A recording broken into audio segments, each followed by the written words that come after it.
안녕하세요. 시청자 여러분을 위한 건강 솔루션 TV닥터 처방전입니다. 오늘의 건강 주제는 폐경 후에 찾아오는 골다공증입니다. 폐경이 찾아온 여성들에게는 급격한 뼈 손실이 일어나서 골다공증성 골절 발생 위험이 높아진다고 알려져 있는데요. 오늘은 가정의학과 전문의 김지연 선생님 모시고 자세한 이야기 알아보겠습니다. 어서 오세요. 예, 안녕하세요. 가정의학과 전문의 김지연입니다. 반갑습니다. 반갑습니다. 제가 앞서 오프닝 때 언급을 하긴 했는데 폐경을 맞은 여성들에게 이 골다공증이 많이 발생하는 이유가 따로 있을까요? 보통 사춘기에는 성인 골량의 90%가 형성되고 35세부터 골량이 서서히 줄어들다가 50세 전후에 폐경이 되면서 매우 빠른 속도로 골량이 줄어듭니다. 네. 폐경기가 되면 뼈의 분해, 즉 골 흡수를 막아주는 작용을 하는 에스트로겐이 급격히 감소하게 되는데요. 이에 따라 골량 손실률이 현저하게 증가되어 골다공증의 위험도가 증가합니다. 폐경 후 3에서 5년 동안 골밀도 소실이 가장 빠르게 일어난다고 보시면 됩니다. 네, 맞습니다. 여성은 자연스럽게 이 노화의 과정에서 폐경을 맞게 됩니다. 피할 수가 없는 거잖아요. 오늘 처방전과 함께 골다공증을 미리 예방하는 방법을 알아보도록 하겠습니다. 선생님, 그리고 이 골다공증을 유발하는 또 다른 원인 중에 또 다른 게 있을까요? 칼슘이 흡수 장애가 있거나 비타민 D 결핍이 원인이 될 수 있습니다. 위를 잘라내는 수술, 장에 발생하는 만성적인 염증성 질환 등으로 칼슘을 적게 먹거나 먹더라도 흡수가 제대로 안 되어 칼슘이 부족한 경우입니다.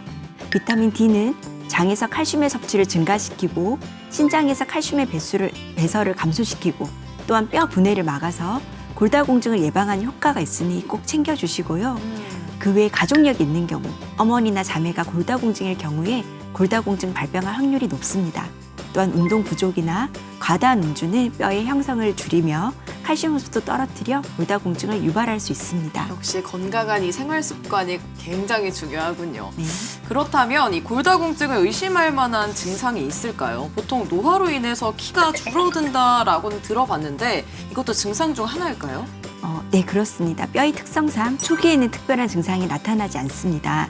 증상이 조금 진행됐을 경우에는 척추뼈가 약해져서 척추가 혼만 변형되거나 압박되어 신장이 줄어드는 증상이 나타납니다. 네. 또한 골절의 위험도 높아집니다. 심할 경우 허리를 구부리거나 기침을 하는 등 일상생활 중에서도 뼈가 쉽게 부러질 수 있는데요. 골다공증을 의심해 보셔야 합니다. 50세에서 70세 여성의 골절은 주로 손목에서 먼저 발생하는 경우가 많고요. 70대 환자들의 경우 고관절, 척추의 골절이 흔하게 발생합니다. 그렇다면 이런 증상을 겪으신 분들이라면 검사를 해봐야 할 것 같은데요. 골밀도 검사는 언제 진행하면 가장 좋은가요? 폐경기 전후로 골밀도 검사를 실시하는 것이 좋습니다. 네. 보통 50세 전후로 검사를 시작하며 이후에는 2, 3년마다 검사를 반복하는 것을 권장합니다. 특히 가족력, 흡연, 낮은 체중, 과도한 음주 등 골다공증의 위험 요인이 있는 경우에는 골밀도 검사를 더 일찍 시작하는 것이 좋습니다. 그렇군요. 폐경기 전후로 골밀도 검사를 실시하는 게 골다공증을 예방하는 첫 번째 방법입니다. 골다공증 증상이 의심된다면 전문의에게 골밀도 검사를 받으시길 바랍니다. 똑똑쌤 도와주세요. TV닥터 처방전, 지금부터는 개인 맞춤형 처방전을 받아보도록 하겠습니다. 첫 번째 사례자부터 만나볼게요. 네, 저는 40대 여성입니다. 사연을 남기기에 조금은 망설여지지만 궁금한 마음이 앞서서 사연을 보내봅니다. 저는 여러 번의 자궁 근종으로 인해 난소는 제거하지 않고 자궁 적출술을 받았습니다. 그리고 이른 폐경을 맞게 됐어요. 여러모로 힘든 나날이었지만 지금은 씩씩하게 지내고 있습니다.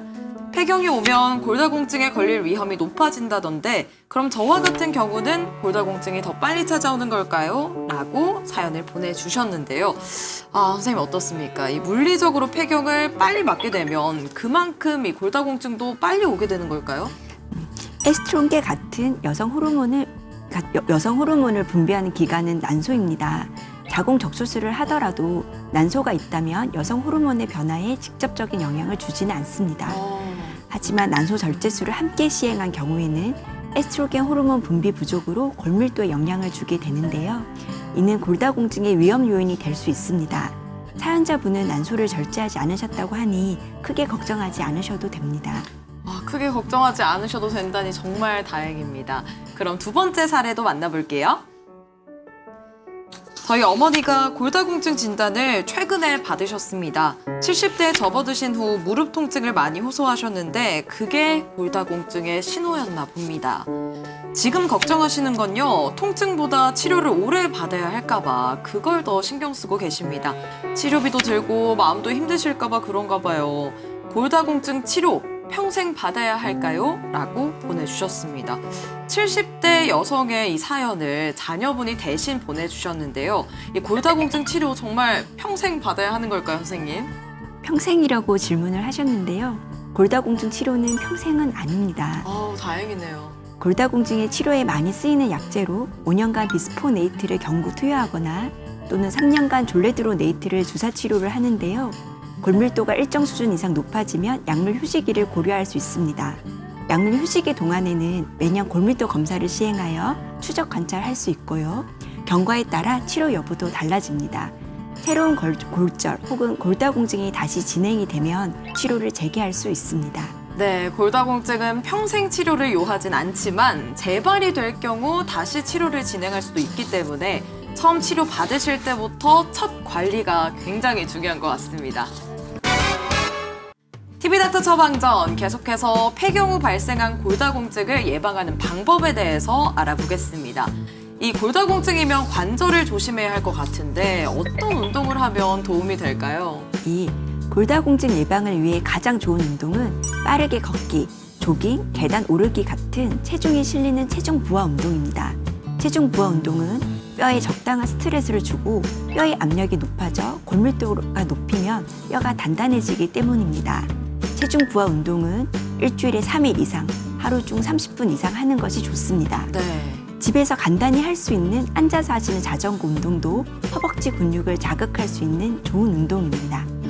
등에서 땀이 약간 날 정도, 숨이 약간 찰 정도, 근육이 약간 피로감을 느낄 수 있을 정도의 운동 강도가 적당합니다. 허리를 과하게 뒤로 젖히거나 또는 윗몸 일으키기처럼 앞으로 중심을 잡고 구부리는 동작은 피하는 것이 좋습니다. 또한 점프와 같이 갑작스럽거나 폭발적인 움직임이 수반되는 운동, 골프 스윙과 같은 허리를 비트는 동작도 피하는 것이 좋습니다. 그렇군요. 허리를 과하게 사용하면서 이제 근육에 무리를 주는 운동은 반드시 삼가주시길 바랍니다. 여러분, 폐경은 자연스러운 노화 현상입니다. 피할 수 없다면 최대한 건강하게 맞이하는 게 가장 좋은 방법이라는 생각이 드는데요. 골다공증 이 예방을 위해서 우리가 어떤 생활 습관을 들이면 좋을까요? 네, 과다한 음주를 삼가고 금연을 실시해 주세요. 네. 그리고 적절한 유산소 운동, 스트레칭 등의 운동을 하면서 골량을 유지해야 합니다. 식사 시에는 뼈를 튼튼히 아는 칼슘이 풍부하도록 식단에 신경을 써야 합니다. 음식을 짜게 먹으면 나트륨이 소변으로 빠져나갈 때 칼슘도 함께 배출되게 됩니다. 그러니 저염으로 식사하시는 것이 좋습니다. 네. 또한 카페인을 많이 먹으면 소변과 대변으로 칼슘이 많이 배설되게 됩니다. 카페인 섭취는 줄여주시고요. 저체중인 여성은 정상 체중 여성에 비해 골다공증 위험도가 올라가므로 평소 정상 범위 체중을 유지하시는 것이 좋습니다. 네, 잘 들었습니다. 폐경 후에 발생하는 골다공증과 관련해서 꼭 기억해야 할 처방전 정리해 드릴게요.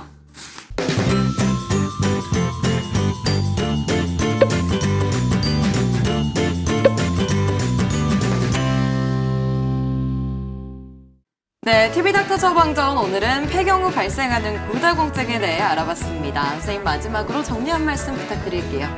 골다공증은 소리 없는 뼈 도둑이라고 합니다. 확실한 골다공증 예방법은 건강한 식생활과 충분한 운동입니다. 골다공증 치료에서도 적절한 칼슘 섭취 없이 치료를 하는 건 마치 벽돌 없이 집을 짓겠다는 것과 마찬가지입니다. 특히 골다공증이 있다면 혈액 검사를 통해서 비타민 D 농도를 확인하고 필요하면 비타민 D를 복용하여 적정 수준을 유지하시는 것이 좋습니다. 골다공증은 골절이 발생하기 전까지는 특별한 증상이 없어 모르고 지내는 경우가 많으므로 골다공증 위험도가 높은 경우에는 골밀도 검사를 시행하고 필요시 골다공증 치료제를 사용하길 권장합니다. 네, 오늘 말씀 고맙습니다. 저희는 다음 주 이 시간에 더욱 알차고 유익한 처방전 가지고 다시 돌아오겠습니다. 여러분, 오늘 하루 더 행복하고 더 건강하세요.